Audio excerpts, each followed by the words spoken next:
بسم الله الرحمن الرحيم halkan saaka joognaa waxa weeye jaamacadda Burco gaar ahaan kulliyadda ICT-ga halkani waa ICT labkii jaamacadda Burco waxaan doonaa in clipkan yar ku soo gudbino shaqo aad u wanaagsan oo arday kulliyadda kamid ah ay qabatay kaasoo ah inay configuration dhameystiran ku sameeyeen Windows server iyagoo qabtay in alaala intii looga baahnaa configuration hay'adda sameeyeen iyagoo awood u yeeshay sida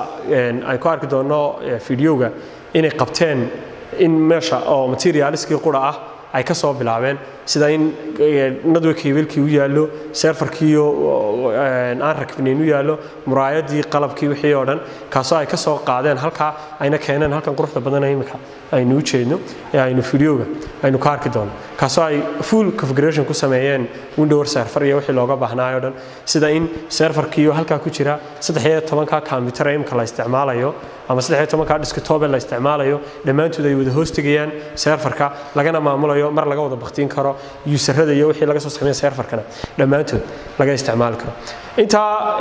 waxaan kaloo doonayna inaan clipkan ku soo gudbino inaanu uga faa'iideysano ardayda sanadkan aanu qaadanay ama kulliyadda ku soo biiray oo aan doonayno in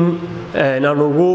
bishaareyno in lab dhameystiran ay kulliyadda ugu iman doonaan insha Allah oo 40 laptop oo tayadoodu sareyso oo shaqada ay qaban doonaan aad u wanaagsan tahay ay ugu diyaarsan yihiin kulliyadda oo ay isticmaali doonaan oo ardaygu intuu halka ka soo galo isagoo aan waxba kala sidanin oo aan wax laptop sidanin oo halkan ka heli doono full practical oo isticmaali doono dhamaantood oo ku isticmaali doono inta waxa dheer in labka kulliyadda ay diyaar ku yihiin wixii qalab loo baahnaa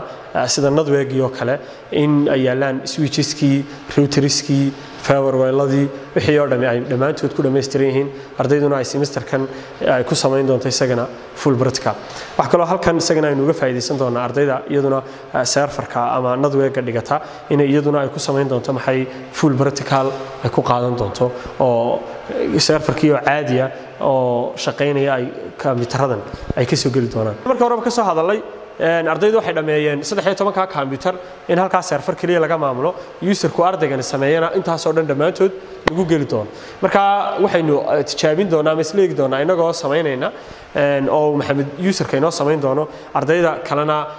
arday kamid isaguna userkii isticmaali doono oo gali doono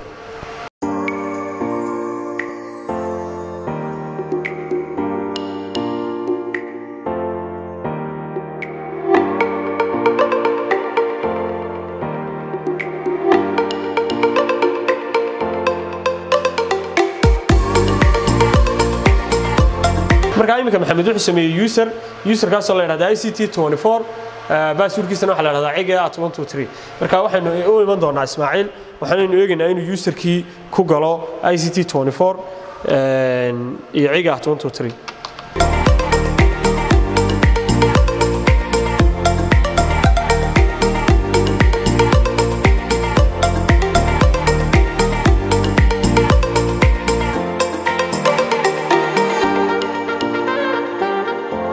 okay marka aan soo jeedaa shaqadiisa ku dhamaatay waana ku faraxsanahay ardaydeedana ugu hambalyeena in shaqada inta la qaban karaan oo wax weeyaan wax kale oo practical ah aanay u baahnayn mar haday inta awoodoodu inta leegtahay ama capacity-goodu inta leeyahay oo ay serverkii wixii oo dhan ay dhameystiri karaan macluumaadkiisina ay u dhameystiri karaan